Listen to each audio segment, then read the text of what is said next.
করেছে। অর্থাৎ এটার কোনো বিকল্পই নাই, এদেরকে আমাদের পরবর্তী সেবা প্রদানে ইনক্লুড করা থাকে।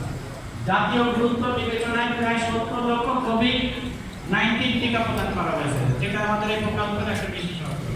কর্মসংস্থান 11টি সিটি কর্পোরেশন, 18টি পৌরসভা এলাকায় পিএমইউ 31 জন, পিআইইউ 41 জন সহ প্রকল্প এলাকায় কর্মরত 4310 জন সহ সর্বমোট 4382 জন কর্মকর্তা কর্মচারী, অভিজ্ঞ কর্মকর্তা কর্মচারী কর্মরত রয়েছেন।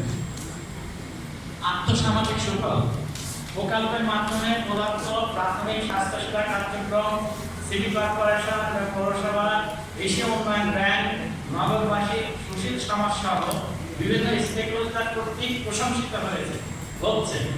স্থানীয় সরকার বিভাগের মাধ্যমে চলমান প্রাথমিক স্বাস্থ্যসেবা কার্যক্রম যাতে অব্যাহত থাকে সেই বিষয়ে সুপারিশ করা হচ্ছে। এর প্রেক্ষিতে চলমান প্রাথমিক স্বাস্থ্যসেবা কার্যক্রম অব্যাহত রাখার লক্ষ্যে এশিয়া উন্নয়ন ব্যাংক পঞ্চম পর্যায়ে আরো একটি প্রকল্পে অর্থায়ন করতে আগ্রহী রয়েছে। সরকারের জন্য বিশাল একটা প্লাস পয়েন্ট, যে আমরা যদি সরকার নতুন করে ঢেলে সাজাতে চায়, আমাদের ফান্ডিং অ্যারেঞ্জমেন্ট রয়েছে।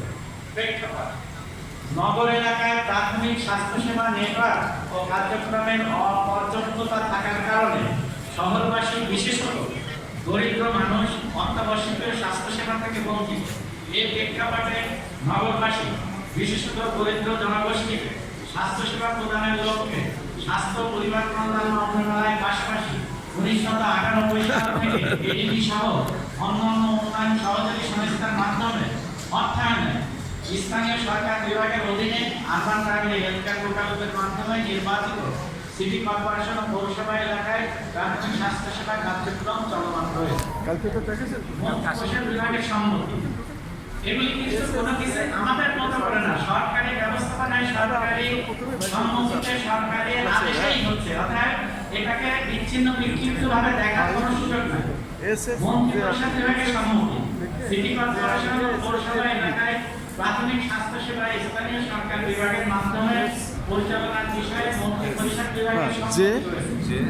আর স্বাস্থ্য মন্ত্রণালয়ের সম্মতি সিটি কর্পোরেশন ও পৌরসভা এলাকায় প্রাথমিক স্বাস্থ্যসেবা প্রদানের বিষয়ে স্বাস্থ্য পরিবার কল্যাণ মন্ত্রণালয়ের সম্মতির প্রেক্ষিতে স্থানীয়